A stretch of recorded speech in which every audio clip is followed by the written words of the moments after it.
Hey friends, Irene Lyon here. Welcome to this video, to this YouTube channel, and to this world of healing trauma, nervous system health, and all things neuroplasticity. This is a question I get a lot, and it goes something like this.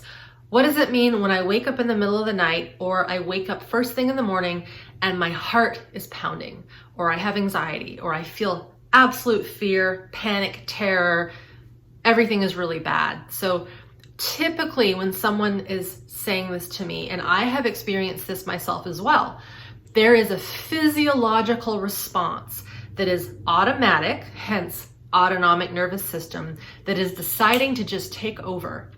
And I'm gonna make one sort of assumption here, and that is that when you are sleeping in your home, you really do not have a real threat going on in your house, next to you, or outside. There aren't bombs going off. So let's just assume that that is the case and that you are experiencing something that is completely unconscious, automatic, and it is knocking on your door saying, hello, we're feeling this, pay attention to us now. Okay, what I need to talk about first is this concept of anxiety, this concept of our fight and flight responses. This is the sympathetic nervous system. It is the one that does get us out of harm's way, that does bring on the response that something is not right in our environment and we need to get the heck out. If you've been following me for a little bit, you will know that I talk about early childhood experiences, early what we would call developmental trauma, that isn't necessarily big abuse and physical abuse and being mishandled and treated poorly. There are some things that are so common in our human existence that, especially in the Western world, that we are subjected to and we survive as youngsters.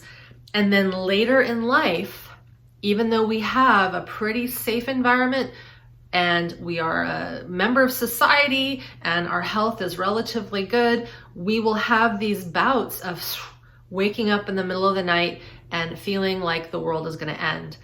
One of the things that we have seen that was quite popular back in the day when I was young, and maybe when you were young, and maybe when your parents were young and our grandparents, is that babies were left to cry themselves to sleep. It's called cry it out, or CIO.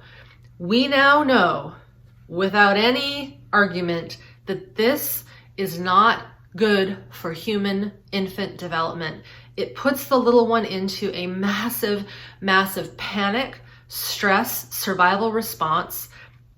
And then because they are so wee and little, they don't know how to come down naturally. They don't know how to self-soothe themselves and calm themselves. They are too little. They are pre-verbal. All they're feeling is somatic terror and fear, and no one is there. They're in this dark room, and no one's coming to get me, and it's terrifying. But because at that level, at that infant level, we are immature, we then just snap into the next survival response after fight and flight, which is freeze, or the shutdown response.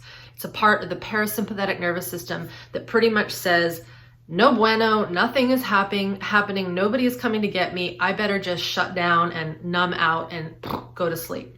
And a lot of these babies that were subjected to that got used to this, and sooner or later what occurs is this kiddo is like, no one's here, and they get faster and better at just passing out.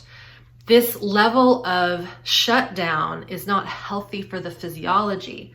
Now what's interesting is if that little one, and here's the thing, parents just didn't know, and pediatricians even didn't know, and some of them still advocate for that. But if we are raised in a fairly healthy environment, we have good food, we get exercise, we have a good education system, relatively speaking, we have parents that do love us when we are awake and take care of us and, you know, put band-aids on our boo-boos and all these things. If we had that upbringing, chances are we'll have an okay, pretty okay life, if that's the one insult that occurred to us.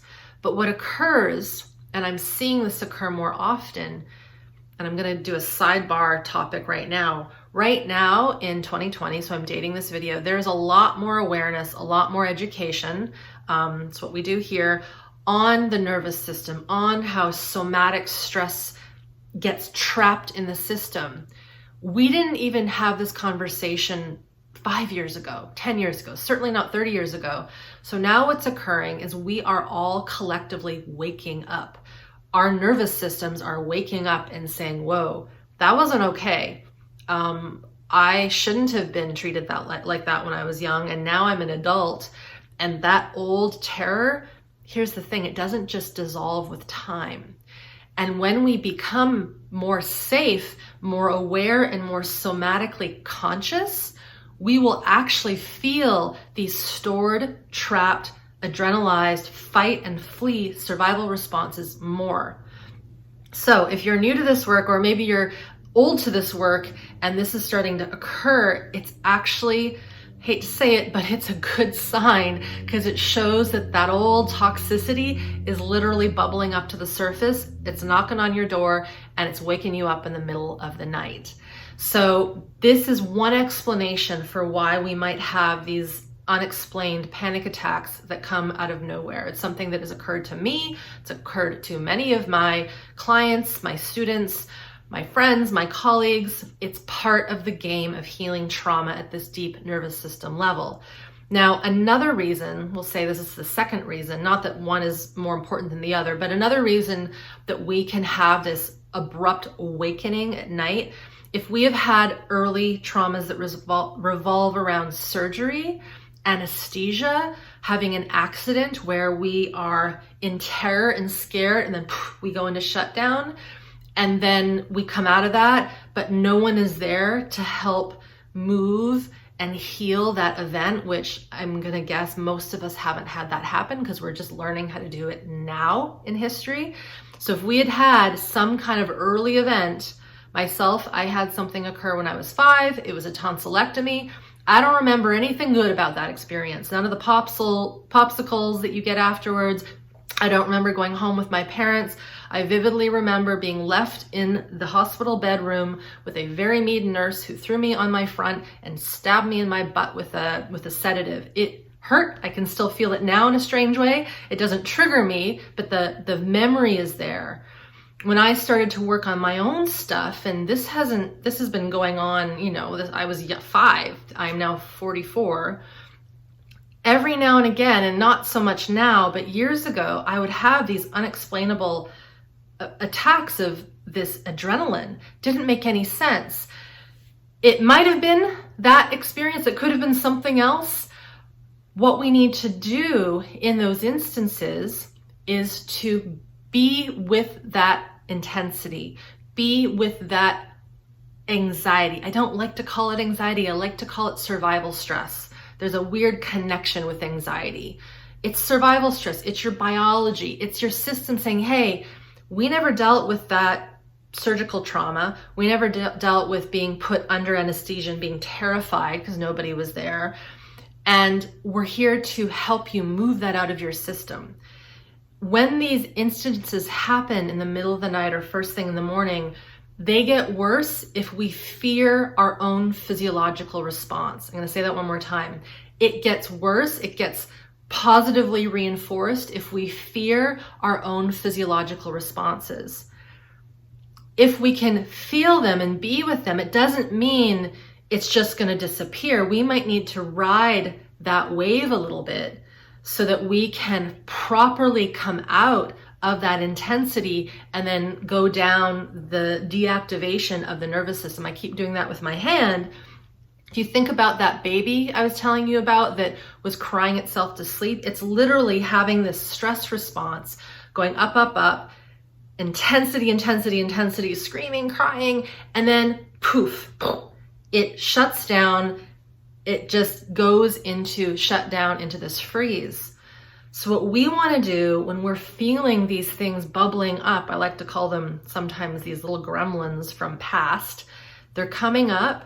We want to treat them differently. We want to treat them with a little more cognition, a bit more maturity, and know that this is going to come down if we can be with them in a more gentler, more curiosity-based, more observant way. And then some of the basics that I teach my students, connect to the ground. If you're in bed, it sometimes helps to flick the light switch on, to see where you are and actually speak out loud. I'm here, I'm in my bed, this is okay, everything's safe. You might need to get up. You might need to, if there's a lot of adrenaline, actually walk on the spot. In the past, when I've had these things happen, I've run on the spot. I've done some just little shakes, nothing to override what I'm feeling. I want to still feel that intensity, but if we can gently be with it, stay connected. This is where I am. Here I am. Maybe you get a drink of water. You just do something to keep the ride going without it being overwhelming to the point where you have to pass out and disconnect. The moment we disconnect from that quality, it drives back into the system for another day. So, to go back to the original question, which was, what I get a lot is, what does it mean, or what's happening when I wake up in the middle of the night or I wake up in the morning and my heart is just racing? One of the reasons this occurs is due to these old traumatic survival stress physiology responses, namely those fight and flight responses of the sympathetic nervous system stuck in your system, and they are trying to get out and assert themselves so that they can essentially hit the nervous system thermostatic reset and come down and deactivate naturally, as opposed to getting stuck again in that shutdown response. How we relate to ourselves in such instances will make all the difference in the world. This is what it means to become your own medicine. In the past, in our historical past, we see these things as something to fix, as something to get rid of, as something to numb out, to avoid, to distract. We want to start changing that way that we see these responses and know that they're there for a very good reason, probably because we were too young and immature to deal with them when we were infants. When we were infants, we had no ability to even know what was going on, right? Before we can speak and make cognition of the world, this is called pre-verbal trauma. It is something that is stored in the somatic system, which is why when it comes out in the middle of the night, we may not even have emotion with it. It's just pure terror or pure panic, pure fear. And that's because that is actually what it is. This whole idea that fear doesn't exist and face your fears, and it doesn't do it justice. We do need to face them, but in a way that is engaging, curious, and speaks to them gently, rather than telling them to piss off and go away for another time or to numb them out. I hope this has been useful. I know that this is a topic that is being talked about a lot more. And as I mentioned, I think because our collective consciousness as humans is being tuned to this part of our physiology, more of us are going to start to feel these qualities in our system. I can pretty much guarantee that most of us living in this Western world have had some instance when we were young where there was that shutdown response. I'm sure there are some exceptions out there, but in the Western world, in this industrialized world where we put babies in cribs and left them to sleep by themselves and told little kids to suck it up and to not cry and to not take care of kids when they go into the surgical arena and they go under for anesthesia, all these things, we're getting better at dealing with this stuff, but most of us living alive now, we had to survive that. Many of us have thrived even with that. And that means that this is going to start to bubble up so that we can heal it. When we heal this, we're not just healing ourselves, we're healing the entire human collective. Thank you so much for being here, and we will see you next time.